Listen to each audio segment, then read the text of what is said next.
کودک است، 23,000 زن است. در عراق فقط در سال 2007 هر روز 10,000 آدم می‌میرند. قریب 4 یا 5 میلیون کودک یتیم مانده است. 1.5 میلیون زن بیوه مانده است. این جنبه‌هایی که امروز این مردمی که ما را مسلمان‌ها را تروریست میگویند راه اندازی کرده‌اند، اکنون بیایید ببینیم که در 29 غزوه‌ای که پیامبر خدا صلی الله علیه و سلم جهاد کردن، از دو طرف قریب 1000 نفر، قریب 1000 نفر در همین جنگ‌هایی که پیامبر صلی الله علیه و سلم بر علیه کفار می‌جنگید، از همین 1000 نفر 400 نفرش فقط یهودیای بنی قریظه هستند. در یک روایت دیگر 600 نفرش، روایت اصح 600 نفرش همون نفرانی هستند که بنی قریظه، یهودیان بنی قریظه که با همراهی رسول اکرم صلی الله علیه و سلم زندگی می‌کردند در مدینه منوره. من گفتم که چند روز پس ما روزی کنستیتوسیا داریم در اصطلاح سرقانون کشور. این چیزی هست که مردم همون کشور را و جهان آشنا می‌سازد. این سرقانون گرفتن از قدم آوردن رسول اکرم صلی الله علیه و سلم به مدینه منوره عالم بشریت را درک می‌بیند. وقتی که رسول اکرم صلی الله علیه و سلم به مدینه منوره آمدند، من این را با شما گفته بودم، باز لازم است که تکرار کنم. اولین قدمی که رسول خدا صلی الله علیه و سلم در مدینه گذاشتند، مردم انصار مدینه را گفتند که تعاخوا فی الله اخوین. شما ای مردم انصار و ای مردم مهاجر که به مدینه آمده اید، در راه خداوند بیایید برادر. این تحقیقی مدینه رسول اکرم صلی الله علیه و سلم و اون یهودیانی که در مدینه زندگی می‌کردند، پیامبر سردارهای اونها را دعوت نمود و گفت ما با هم زندگی می‌کنیم.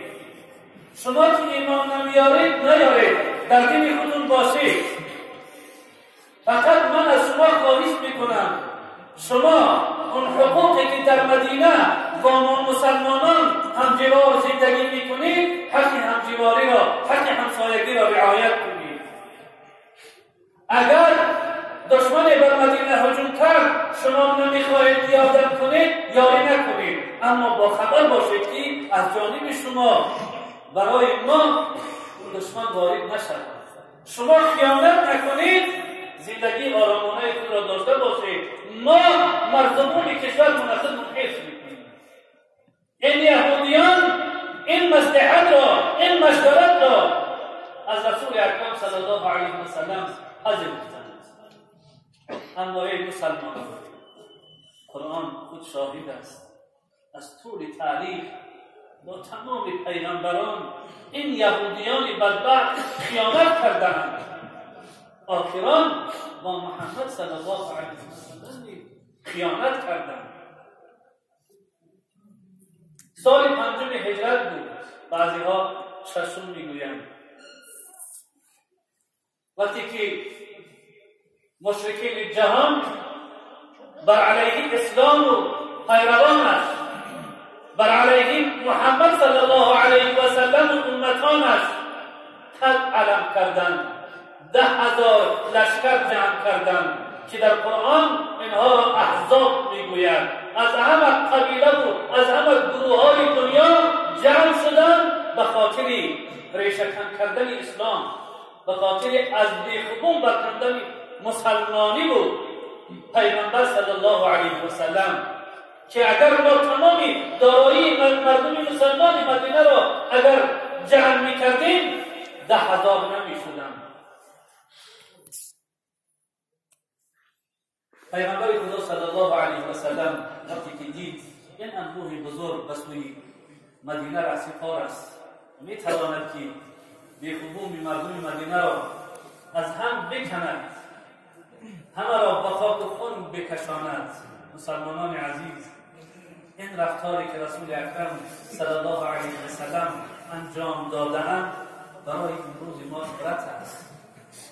مردمان کشور را حفظ کردن این از سنت های رسول اکرم صلی الله علیه و سلم است. همون زمان جهاد بر سر زن و مرد فرض می‌گردد که دشمن بر وطنت حمله ور شود. در این صورت جهاد فرض عین می‌گردد. دیگر زن به اطاعت شوهر برای حمایت مظلوم کشور باید بخیزد. خداوند مهربان پیغمبر صلی الله علیه و سلم را فرمود که و شاورهم فی الامر. ای حبیب من، در اموری که از آسمان از سوی خداوندت و تو امر نیامد، هدایت نیامد، تو با امتانت مشورت کن تا اینکه مشورت کردن در بین امتان سنت بگردد، تا اینکه امتان از آنی که تو با اونها مشورت میکنی اونها خرسند شوند.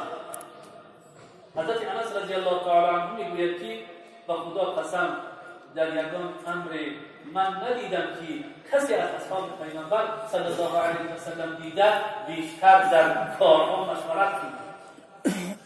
در تمام امور، در تمام کارهایی که بالای اونها می آمد جمع می شدن و مشورت می کردن، به خاطر که مشورت کردن سنت بود. اگر در امورمان، در کارهایمان ما با علما و با کلانسالانمان مشورت کنیم، ما را نمیتوانند با یک پیامد بفریبند و با کشورهای بکشانند که برای غرضهای شخصی خودشون اسلام را به میان آوردند و ما مسلمانان ساده را میفریبند.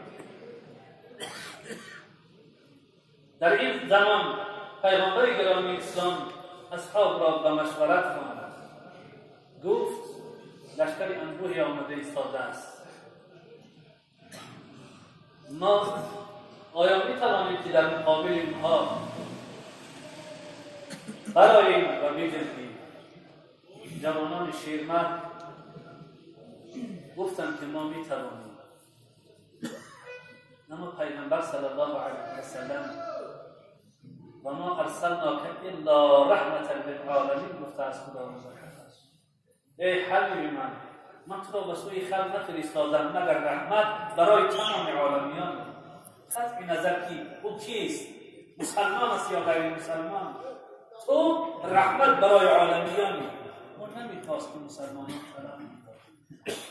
امروز یک تیر از سوریه هوایی کلاشنیکوف قطعی برگاید 2000 کیلومتر میزند، نه شهر میماند نه مردمی. اما پیغمبر صلی الله علیه و سلم یک مسلمان برایش قدر داشت. کجا که زن و بچه های مسلمانان، کجا که کشور مسلمانان. ببینید تفاوتی را از کجا تا به کجا. ببینید که این کاری که امروز به نام اسلام شده ایستاده است تا کجاها مردم را خانه خراب و مردم را محتاج و برانگار کرده ایستاده است کشورهای مسلمان. از دستی همین گروهی که دعوای اسلام داری کرده ایستاده است. پیغمبر خدا صلی الله علیه و سلم نخواستند که مسلمان ها تلف بیابند زیاد. باز مشورت گفت. سلمان فارس رضی الله تعالی عنه بابای ما و شما گفت یا رسول الله، در ما مردم فارس یک کاری هست، یک عادتی هست، اگر لشکری زیادی به سوی کشور حمله ور شود اونها پیشتر خندق میکنند، داخل اون خندق را پر از آب میکنند، دشمن نمیتواند که دیگر وارد کشور شود. این مصلحت برای رسول اکرم صلی الله علیه و سلم بسیار خوش آمد. عرب‌ها چون حال را ندیده بودند. چند همون راهی که مشرکین می آمدن با مشورت سلمان فارس رضی الله تعالی عنه اونجا را خندن که امروز وقتی که زائرین و مدینه رسول اکرم صلی الله علیه و سلم می روند 7 مساجد، یعنی اون 7 مسجد در اونجا مسجد نبود، در اونجا جایگاهی همون ابرمردان و مانند سلمان و مانند علی و مانند عمر و مانند شیرمردانی که همونجا را پیامبر صلی الله علیه و سلم برای اونها سپاریده بود که از همین مقام تا فلان جای خود کسی نباید عبور کند. اینجا رو بعدا مسجد بنا کردن، روز به نام مساجد است. پیامبر خدا صلی الله علیه و سلم این کار را کرد، یعنی خندق را کندن و داخل خندق را پر از آب کردن.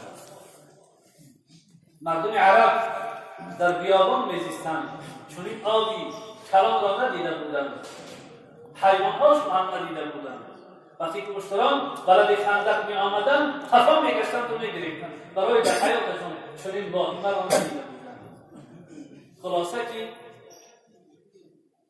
اون گروهی انبوهی که به سوی مدینه رهسپار شده بودند با مشورت سلمان رضی الله تعالی عنه از حمله به مدینه منوره باز ایستادند، نتوانستند و خداوند باد و باران را فرستاد که اونها را در بینشان شور افتاد و اونها شکست بودند و پیغمبر گرامی اسلام گفتند که این آخرین حمله‌ای هست که به سوی مدینه می‌آیند مشرکین، دیگر نمی‌آیند، ما می‌رویم.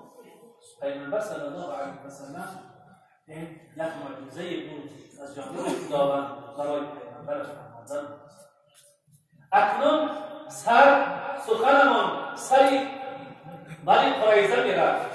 این بنی قریظه یهودیان بودند که پیغمبر صلی الله علیه و سلم با آنها عهد و پیمان کرده بود که اگر دشمن حمله ور شد شما اگر یاری نمی کنید لااقل خیانت نکنید. آیا اینها قبول کردند نصیحت پیغمبر؟ اینها یزید بن اخطب یکی از سرکردگان یهود واردی خانه های بنی قریظه شد که از بنی نذیر بود خودش سردار و اینها را به خیانت وادار کرد. اینها خیانت کردند. آنچنان وزنی بالای مسلمانان آمد که در دلهای مسلمانان شک هم افتاد. بعضی ها به دلشان می‌گذرانیدند که اگر پیغمبر باشد چرا چنین دشواری خداوند بالایش می‌آورد؟ این مسلمانان. مولانای روم میگوید ما بلا را به کس عطا نکنیم تا که نامش زی اولیا نکنیم. بلا گوهری خزینه ماست، گوهری کهش به هر که عطا نکنیم. پیغمبر صلی الله علیه و سلم را از این خیانت آنچنان زورش آمد، آنچنان این خیانت را سخت قبول کرد که به زمین نشست و دراز کشید، یعنی تابی برداشت، این خیانت را نکرد. خلاصه وقتی که خداوند مهربان این گروهی مشرکین را شکست داد، پیغمبر صلی الله علیه و سلم بعد ادای کشید در خانه مادرمان ام سلمه غسل می‌کردند.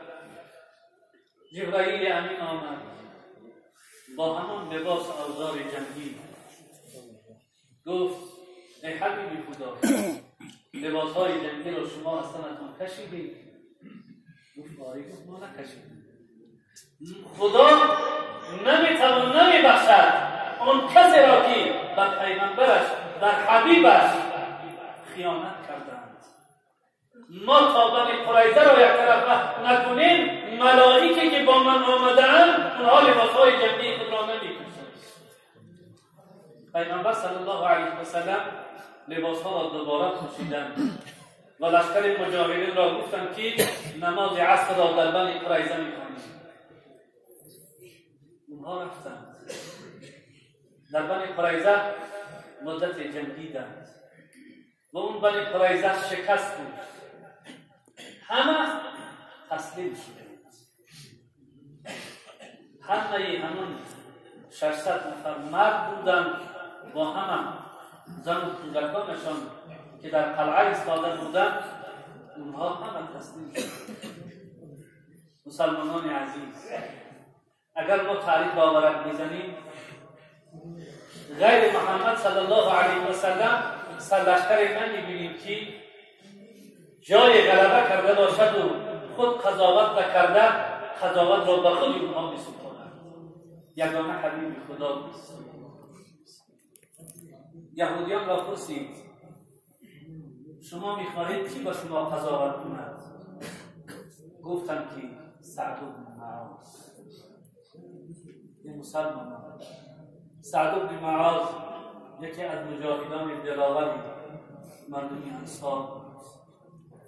در این جنگ در دستش نیزه خورده بود که اون نیزه رگ او را بریده بود. در این جنگ حضور نداشت. او را تبابت میکردن در مسجد پیغمبر صلی الله علیه و سلم. از این خیانت درک یافت. دعا کرد که ای پروردگار مرا هلاک نکن تا خالی و زاری بنی قریظه را ببینم که این خیانتی که با پیغمبرم کردم من جزا و کیفر اعمال اینها را با چشم خودم ببینم، بعد از آن جان من را بگیری خدایا، من دیگر حوصله ندارم. وقتی که انسان صادقانه در حضور خداوندش دعا میکند، خداوند دعای او را قبول می‌کند. یهودیان و زبان خود گفتند که هر حکمی که سعد بن معاذ میکند ما با او راضییم. سعد بن معاذ با اینها رفیق و آشنایی و رفت و آمد داشت، اما وقتی که کار و اسلام برمیگردد، وقتی که کار با خدا و رسول خدا برمیگردد، مرد حق همه را یکسو میگذارد در برابر قانون خدا و رسولش قد علم میکند، اقامت می‌ورزد. پیغمبر خدا صلی الله علیه و سلم به این راضی شدند. گفتند که سعد بن معاذ را بیاورید. یک مرکبی بودند، سعد بن معاذ را آوردند. وقتی که از دور سعد بن معاذ نمایان شد، پیغمبر گرامی اسلام برای مردم انصار و مهاجر گفت که قوموا الی سیدکم و پیشواز سیدتون برخیزید. این تعلیمات پیغمبر صلی الله علیه و سلم در صحیح بخاری آمده است. قوموا الی سیدکم. امروز جوانای ما میگویند که پیش پدر چرا میخیزید؟ این شرک است. در حالی که پیغمبر مردم را گفت ای مردم انصار و مهاجر، قوموا الی سیدکم و پیشواز سیدتان برخیزید. همه از جا و پیشواز سعد بن معاذ نیستند. سعد بن معاذ از آنی که خداوند دعایش را اجابت کرده است یک باید را حق میکرد که اون امر را که این میخواست از خداوند به دستگی داد. خانمان بی خانمان شدنی بنی قریظه را خداوند گفت ای سعد بن معاذ تو میخواهی حقش کنی. وقتی که نزد رسول اکرم صلی الله علیه و سلم آمد گفت ای سعد بن معاذ این مردم را اختیار کردن برای قضاوت کردن. سعد بن معاذ ایستاده بود، از جانب راستش پیغمبر صلی الله علیه و سلم و دیگر مردمی که در اطراف بودند و سوی اونها نظر کرد هر حکمی که من کنم شما راضی هستید؟ برای احترام جانب پیغمبر نگشت، گفت نفرانی که در این طرف هستند اونها هم راضی هستند با اون حکمی که من میکنم. پیغمبر گرامی اسلام گفت آری راضی هستید. سعد بن معاذ گفت اگر به حکم من راضی باشید مردان این خائنان را همه به قتل برسانید و زنهایشان را مسیح. انا همون 600 نفری که از 1000 نفر در جنگ‌های پیامبر صلی الله علیه و سلم وفات یافتند و به شهادت رسیدند، 600 نفر از همین بنی قریظه است که این به فرمان سعد بن معاذ که این را خودی بنی قریظه خواستند. پیامبر خدا صلی الله علیه و سلم جانب معاذ نگریستند و گفتند ای معاذ، حکمی کردی که خدا از بالای هر آسمان به این حکم تو راضی است. این جزای خائنین است. خداوند هرگز خیانتکاران را دوست نمی‌دارد. هر کسی که به ملتش، به دینش، به مذهبش، به کشورش خیانت می‌کند اون موجب لعنت است. خدا و رسول خدا خائنین را نبخشیدند. از اون زمانی آدم، از زمان نوح، از زمان ابراهیم این یهودیان خیانت می‌کردند بر پیغمبران تا زمان حبیب خدا محمد مصطفی صلی الله علیه و سلم که در اینجا فقط در جنگ‌هایی که پیغمبر خدا صلی الله علیه و سلم در غزوات اون جنگ‌هایی را می‌گویم که پیغمبر خود اشتراک کرده است. سریع جنگ‌هایی را می‌گویم که پیغمبر از 5 تا 10 تا 100 نفر نماینده را کرده است برای دعوت کردن. در همه اینها فقط 400 نفر است. اگر این 600 نفر را بگیریم 1000 نفر است. اکنون بیاییم خود قضاوت کنیم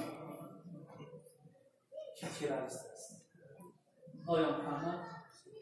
آیا مسلمانان؟ یا اون نفرانی که از بالا بامباهای را می‌فرسایند که در زیر پروا ندارند که در اونجا کودک است یا زن است یا بیگناه است. در افغانستان در یک توی زدن همه شب و عروس را به خاک خون یکسان کردند. همه مردمی که در توی بودن همه را کشتند. گفتند ما گمان کردیم که اینها تروریست است. کوری نمی‌بینید که تروریست از عروس است توی فرق نمی‌کنی و خاطری که ای مسلمانان ما در نزدیک در چشم این ظالمی هیچ قدری نداریم. این را باید خوب بدانیم. برای این امنیت کشورمون را با دندانهای کرسیمون مستحکم بداریم. از فتنه‌ها در حذر باشیم که چشم اون لاشکران از دور به سوی ما نگرانیده شده ایستاده. اونها می‌خواهند که یک درگیری بشود.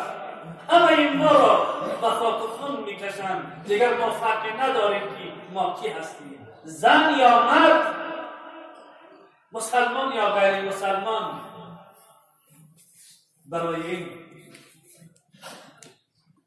اخوت و برادری که در قرآن خداوند مهربان برای ما فرموده است، این اخوت و برادری اون چیزی هست که خداوند میگوید لعلکم تفلحون. شما اگر با هم برادر باشید، شما اگر از خداوندتان بترسید، ترسیدن یعنی خلاف قانون خدا عمل نکردن، ترسیدن یعنی خلاف سنت پیامبر صلی الله علیه و سلم عمل نکردن، ترسیدن یعنی به خدا و رسول خدا خیانت نکردن. اگر چنین باشید لعلکم تفلحون، شاید که شما نجات بیابید از این مشکلاتی که امروز عالم اسلام گرفتار است. سرقانون کشور مسلمانان عزیز اون چیزی هست که این مردم کشور را، مردم تمامی کشور را سرقانونش در بین جامعه بشری آشنا می‌سازد. ما الحمدلله با وجودی که 8 میلیون نفر هستیم سرقانون داریم. الحمدلله استقلالیت داریم. خداوند مهربان چه رهبران ما، چه مردم عادی ما همه را هدایت کند که از این سرقانون اطاعت کنند تا زندگی مردم خوبتر و بهتر شود. شما از واسطه‌های رسانه‌های خبری خبر دارید که در کردستان چه خبر است، چه خبر گذشت. در عالم 52 میلیون مردم کرد است. نه وطن دارند، نه سرقانون دارند، نه استقلالیت دارند. 92% برای استقلالیت کشور آواز دادند در راه کرسی، اما عالم اینها را اعتراف نکرد. الحمدلله با این 8 میلیونی که هستیم کمتر یا بیشتر، با عنایت خداوند استقلالمون داد، خداوند امنیتمون داد، خداوند آبادیمون داد، خداوند رهبر مسلمانمون داد. بعضی مشکلاتی که در کشور وارد می شود، مسلمانان عزیز تنگ نظر نباشید. قانون‌های اسلام را در زندگیمان پیاده بگردانیم و علاج کنیم که این امنیت را نتوانند آن مردم فرصت طلب از دست ما بگیرند، ما را به یکدیگر بشورانند. پس آن ظالمینی که امروز در کشورهای مسلمان نشین فتنه ها را راه اندازی می‌کنند، به خاطر بقا و خون کشیدن دعا می‌کنند که خداوند مهربان فتنه این ظالمین را بر سر خودشان بریزد، امنیت این کشور ما را حفظ فرماید. خداوند مهربان از رهبر دولتمان تا مردم عادی در جاده صراط المستقیم استوار قلب‌های ما را با اون راهی، با اون سوی صلح بده که تو می‌خواهی و پیامبرت خدای مهربان ما را برای هدایت کن که نهایتش سعادت ابدی باشد.